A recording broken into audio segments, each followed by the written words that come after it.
الحمد لله رب العالمين والصلاة والسلام على أشرف الخلق سيدنا محمد وعلى آله وصحبه والتابعين. أما بعد، رب اشرح لي صدري ويسر لي أمري واحلل عقدة من لساني يفقه قولي.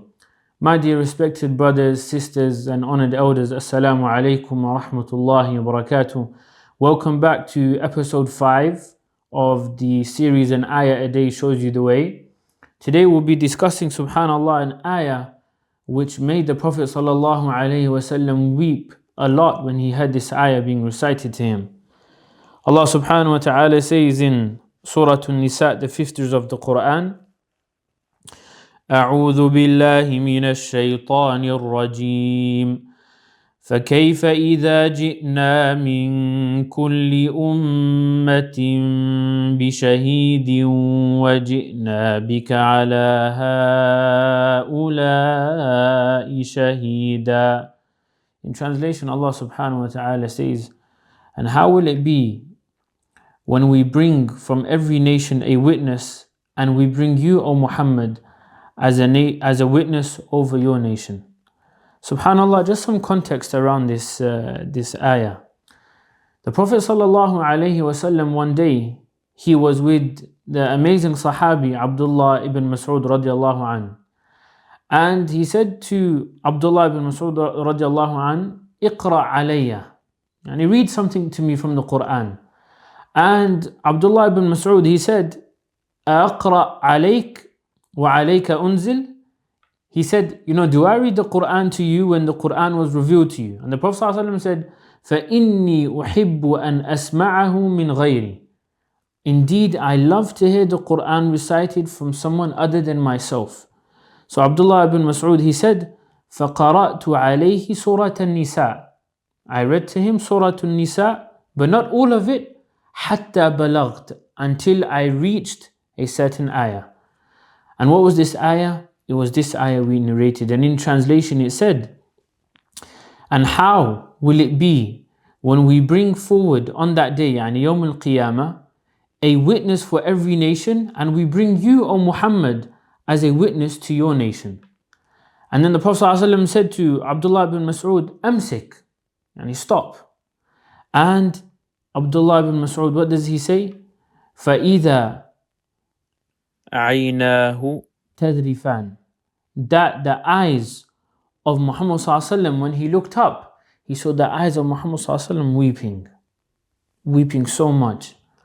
Now why was the Prophet ﷺ weeping from this ayah?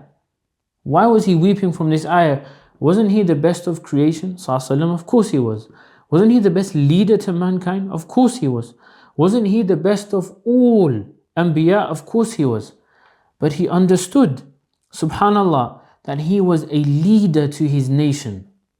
He was a leader to his nation. And what was it that made him cry? What was it that upset him? What was it that brought the eyes of the Prophet ﷺ, his blessed eyes, to weep? An ayah in Surah Zumar, it says, وَأَشْرَقَتِ الْأَرْضُ بِنُورِ رَبِّهَا وَوُضِعَ الْكِتَابِ. And the earth will shine with the light of its Lord on that day. And the book will be brought forward, the book of records.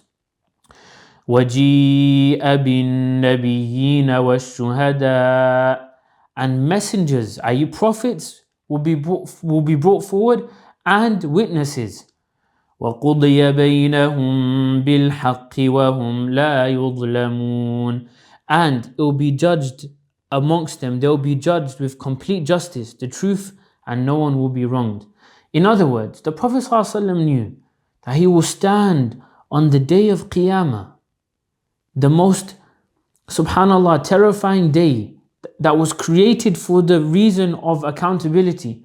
He would stand there and serve as a witness over his nation. Why? Because he knew he was a leader, and each leader has a duty to his people. And this is, subhanallah, where I want to bring the reflection of this ayah. All of the Anbiya alayhimus salam, Musa alayhi salam, Ibrahim alayhi salam, Nuh alayhi salam, Lut alayhi salam, Dawood, Sulaiman alayhimus salam, jami'an. All of these Anbiya, they fulfilled their duty as a leader, which was what for Anbiya? It was to completely deliver the message of the guidance to their people. And that was done. Muhammad sallallahu alayhi wasallam, in the most perfect way, delivered the risala, the message of Islam, to mankind completely. Then when his job was done, Allah subhanahu wa ta'ala called him back to him. What's my point here, my dear brothers and sisters? It's that when you look at how Islam places responsibility on leadership and how leaders view their subjects in Islam, even though the Prophet ﷺ knew he has fulfilled his role and he's the best of mankind, still the idea of accountability brought the Prophet ﷺ to cry because of the terror of Qiyamah. Now I want to draw a contrast to how leadership in the 21st century, in the world we live in today, how is leadership viewed? I'll tell you how leadership is viewed today. Before I even speak about our Muslim countries, dear brothers and sisters, we live in the 5th or 6th strongest economy in the world. There's homeless people sleeping in sleeping bags in central London. I went to an appointment recently, Great Portland Street, 9 a.m. on a Saturday morning. I see a man with a Costa cup, coffee cup with coins, sleeping on a ripped sleeping bag.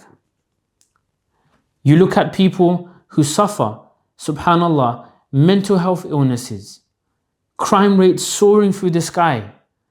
People aren't, subhanallah, you have people who are choosing whether to stay warm or to eat food that day, heating or eating. We have something called a cost of living crisis.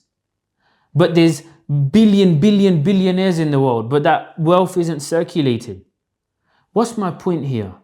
My point is this, that the idea of leadership today regarding the subjects, leaders and their subjects, is devoid of accountability, is devoid of a qiyamah. If the leaders of today had this idea that they will be questioned, just how the Prophet ﷺ, rahmatun lil alameen, the mercy of mankind, he was brought to tears because he was remembered of this ayah about qiyamah. If leaders had the same perception, they would fear the subjects that they're in charge of because they've assumed the positions of leadership. Look at the countries in the Muslim world. Rife poverty. Subhanallah, in some countries, our sisters have to sell their honor. To be able to live. And now, when you switch that same thing, and it wasn't just the Prophet ﷺ who fulfilled his duty as a messenger and the Anbiya, look how many people came after the Prophet ﷺ in terms of leaders, and look at how they were. Subhanallah, Sultan Abdul Hamid, let's take the issue of Palestine. Even though the Uthmani Caliphate was very weak at the time, what did he say when people offered him money for Palestine? He said, Palestine is not mine to give. People have fought for this land and nourished it with their blood. Palestine is not mine to give. But if you disunite the Muslims, then you can take Palestine for free.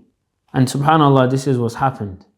When you look at, subhanallah, Harun al-Rashid, when the woman called up to him, she cried out to him in Amuriya.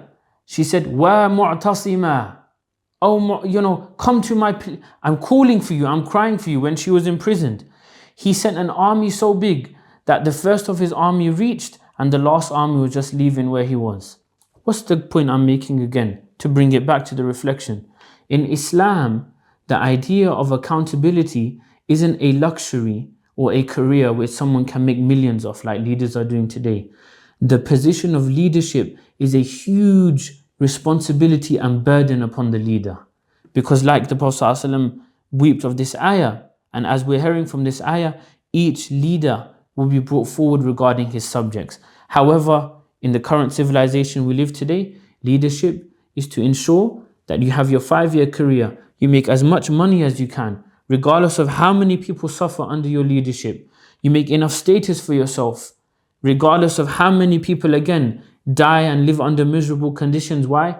Because it's devoid of the idea of accountability. And this is why Islam as a way of life, if it was to manage the affairs of people, the accountability is linked to Allah subhanahu wa ta'ala, which is why it would be the most careful and considerate in how it would treat its subjects, Muslims and non-Muslims. Jazakumullahu khairan. All goodness was from Allah subhanahu wa ta'ala. All mistakes were from myself, and all shortcomings, may Allah forgive me. I ask you to overlook my shortcomings too. Jazakumullahu khairan. Join us tomorrow for episode 6 bi-idhnillah. Wassalamu alaikum wa rahmatullahi wa barakatuh.